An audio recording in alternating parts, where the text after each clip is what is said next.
بسم الله الرحمن الرحيم. اللهم صل وسلم وزد وبارك على سيدنا محمد وعلى آله وصحبه وسلم أجمعين. شايفين الجمال ده والحلاوة دي وصفة النهاردة كده، طريقة من طرق المعجنات كنا زمان بنعملها كده أيام جدي وجدتي. اسمها الحنون. بصراحة أنا طلعت لقيتهم بيقولوا عليها كده وأنا صغيرة، عيلة صغيرة لقيتهم بيقولوا عليها كده.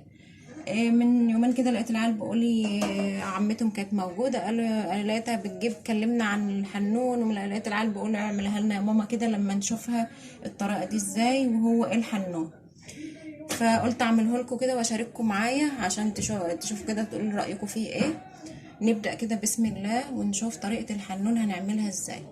تابعوا معايا الفيديو واعملوا لايك واشتركوا في القناه وفعلوا الجرس، ونبدأ كده مع بعض. بس عشان نعمل الحنون بتاعنا الجميل ده معانا كيلو دقيق، 6 كوبايات دقيق، وهنحط عليهم ذرة ملح، وهنحط الخميرة. دي خميرة معلقة ونص خميرة، عم حطهم على معلقة سكر ومية دافية، وسبتها شوية عشان اتأكد ان الخميرة بتاعتي شغالة كويس وميش باردة.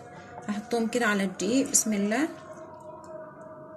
مقادير سهله وبسيطه وما بتاخدش معايا وقت خالص، والنتيجه بتاعتها حلوه قوي، هتعجبكم قوي ان شاء الله. هبتدي اقلب كده الدقيق بتاعي لما ادخل فيه الخميره كويس قوي زي ما انتم شايفين كده. والخميره بتاعتي انا اتاكدت ان هي شغاله ما هيش بارده ولا حاجه، ومعلقه السكر دي بتساعد الخميره ان هي تتخمر كويس، وبتدي برضو طعم كده، بتدي طعم وبتدي لون حلو للحنون بتاعي. لما اخبزه في الفرن معلقه السكر دي بتدي له لون حلو برضو. زي ما انتم شايفين كده عجنت بالخميره بتاعتي. هبتدي اكمل العجن بالميه الدافيه. لازم الميه تكون دافيه ما تكونش سخنه. انا لقيتها سخنه شويه فهضيف لها شويه ميه سقعانين علشان ادفي الميه. انا مش عايزاها سخنه، لان لو سخنه عندي ممكن تخلي العجينه ما تتخمرش كويس. يعني العجين بتخلي الخميره مفعولها بيقف وبتموت الخميره عندي لو الميه سخنه قوي. فانا دفيتها بس لقيتها سخنه، حطيت لها ميه سقعانه شويه لحد ما دفيت الميه بتاعتي. وهحط بقى شويه بشويه، ما احطش كله على كل مقدار الميه كله، لا، هبتدي اعجن كده شويه بشويه، احط ميه على حسب ما انا عايزه شويه بشويه علشان تتكون معايا العجينه، ما تسحش معايا ولا برضو تنشف معايا. ميه كمان، وهعمل كده لحد ما تتكون معايا عجينه لا هي ناشفه قوي ولا طريه قوي. يعني لو احتاجت ميه هضيف لها شويه بشويه صغيرين عشان ما تنشفش او تسيح معايا، واحتاج ان انا احط لها دقيق تاني وكده. فانا هحط شويه بشويه وهعجن زي ما انتم شايفين كده، وهوريكم ازاي العجينه شكلها ازاي. عجنتها كويس قوي. احتاجت عندي بكل امانه كده معلقه دقيق، لقيتها ساحت شويه فحطيت لها معلقه واحده دقيق بس، لان زودت ميه وانا بحط فايدي فلتت شويه كده فلقيتها ساحت عندي شويه، حطيت لها معلقه دقيق. زي ما انتم شايفين نعجن كويس قوي. اهم حاجه في العجين ده بالذات ان احنا نعجن كويس قوي لحد شايفين ملمسها عامل ازاي وشكلها عامل ازاي. شايفين ملسه ازاي وجميله وطريه، لا هي ناشفه ولا هي طريه قوي. هشوف بقى بعد كده ما عجنتها هقوم حطها في طبق كده، وهغطيها عندي بكيس نايلون، واغطيها بفوطه برضو عشان تسخن، واحطها في مكان دافي لحد ما تخمر، ونرجع تاني نشوف بقى هنشكلها ازاي. شايفين العجينه بتاعتنا اهي بعد ما عدى عليها تقريبا نص ساعه. غطيتها بنايلون. شايفين عامله ازاي؟ ما شاء الله معجونه حلوه قوي. الخميره اتاكدت طبعا قبل ما اعجن ان الخميره شغاله. هبتدي كده ان انا اشيلها بقى من النايلون ده.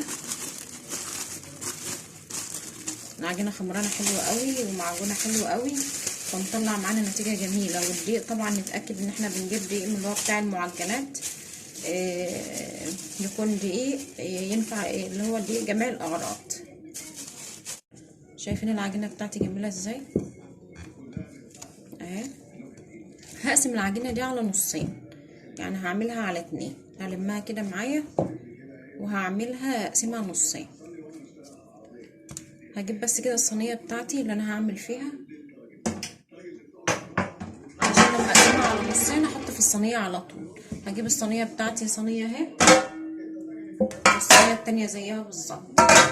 الصينيه بتاعتي رشه دقيق عشان العجينه ما تلزقش معايا في الصينيه، وهرش برضو في الصينيه التانية رشه دقيق. وهاخد العجينه زي ما قلت لكم هقسمها نصين، نص في الصينيه دي ونص في الصينيه التانية، نص بالظبط. طبعا انت هتقول ان انا كده دلوقتي قعدت عجنتها لما التخمير بتاعها راح، انا هسيبها تتخمر مره كمان. يعني بعد ما اقطعها كده وهشكلها معاكم، نشوف هنشكلها ازاي. هسيبها تتخمر شويه مره كمان بعد ما اشكلها. هلم كده العجينه اللي في الطبق بتاعي كله،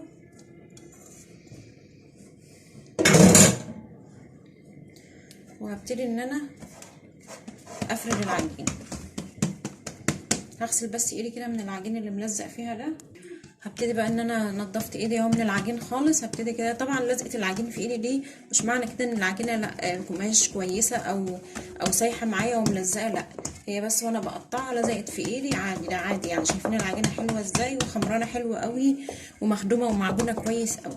هجيب كده معايا النشابه دي الصغيره دي، بتنفع لما نيجي نفرد العجين في الصينيه زي ما انتم شايفين كده، بتريحني في الفرد، وفي نفس الوقت مش كبيره ولا طويله تعاكسني كده في الجوانب بتاع الصينيه ولا حاجه. هفرد العجينه بتاعتي، هقلبها كده عشان ما تلزقش في الصينيه، ولو لزقت معايا ممكن احط لها رشه دقيق كمان، ما يجراش حاجه. ممكن في ناس تستغرب يعني، تقول لي معنى كلمه حنون ايه؟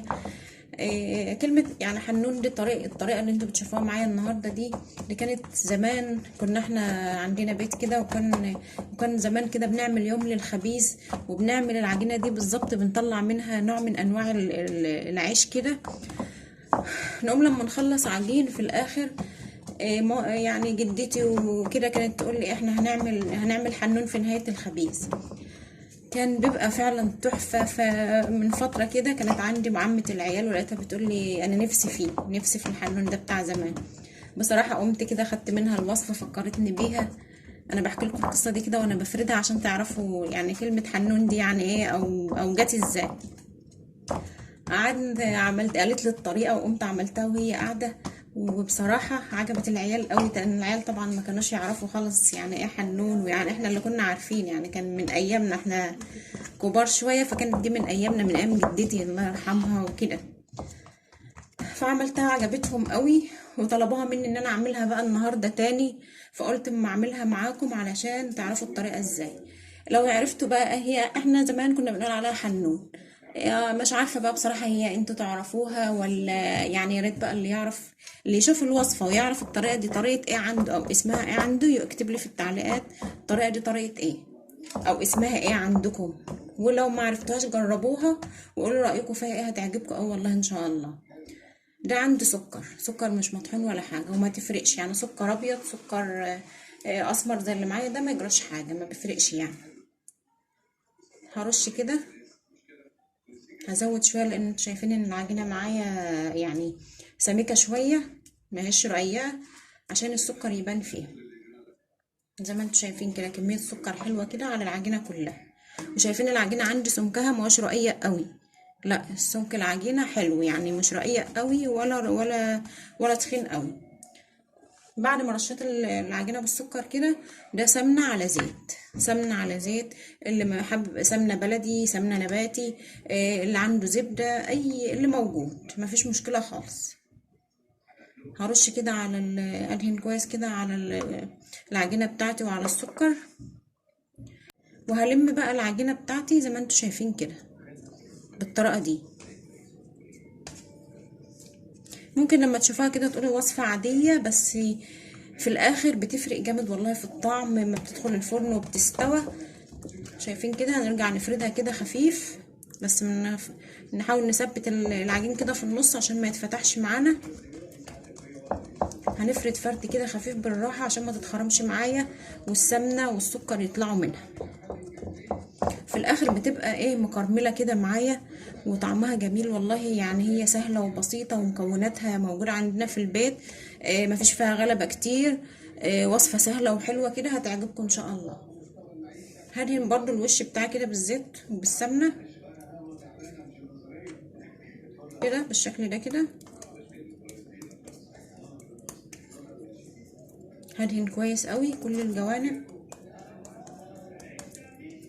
دي وصفه جدتي بقى. يعني كنا زمان احنا ما نخبز خبيز ولا نعجن عجين الا لازم ما نعمل الوصفه دي واحنا صغيرين.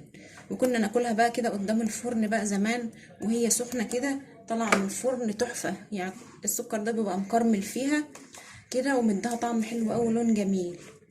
هنرش بقى كده الوش زي ما انتم شايفين كده بالسكر برضو. احط بايدي التانية كده عشان يبقى باين لكم بالشكل ده كده اهو. هسيبها برضو كده بالظبط 5 دقايق، وهكون انا طبعا انا مشغله الفرن بتاعي سخن جدا، وهحطها على تستحمر على درجه حراره عاليه لحد ما تحمر من فوق ومن تحت. لو احمرت من تحت ولقيناها ما احمرتش من فوق بنفتح لها الشوايه شويه لحد اهو. لو وصلتوا معايا كده في الفيديو اعملوا لايك للفيديو واشتركوا في القناه وفعلوا الجرس، وقولوا لي لو اي وصفه حابين ان انا اعملها لكم يا ريت تقولوا لي وتعرفوني وانا هعملها لكم ان شاء الله على طول. ويا ريت تكتبوا لي تعليق حلو كده وتشجعوني وتدعموني وتشتركوا في القناه وتفعلوا الجرس، يعني ما تخرجوش من الفيديو الا وانتم مشتركين في القناه وعاملين لايك للفيديو. وان شاء الله وصفاتي تعجبكم باذن الله وتكون خفيفه عليكم. انا خلصت بقى فرد ده، هفرد التانية اللي في الصينيه التانية وهدخلها الفرن زي ما قلت لكم في الرف في النص على درجه حراره عاليه لما تحمر كويس، وهقدمها معاكم في الاخر تشوفوا شكلها ازاي.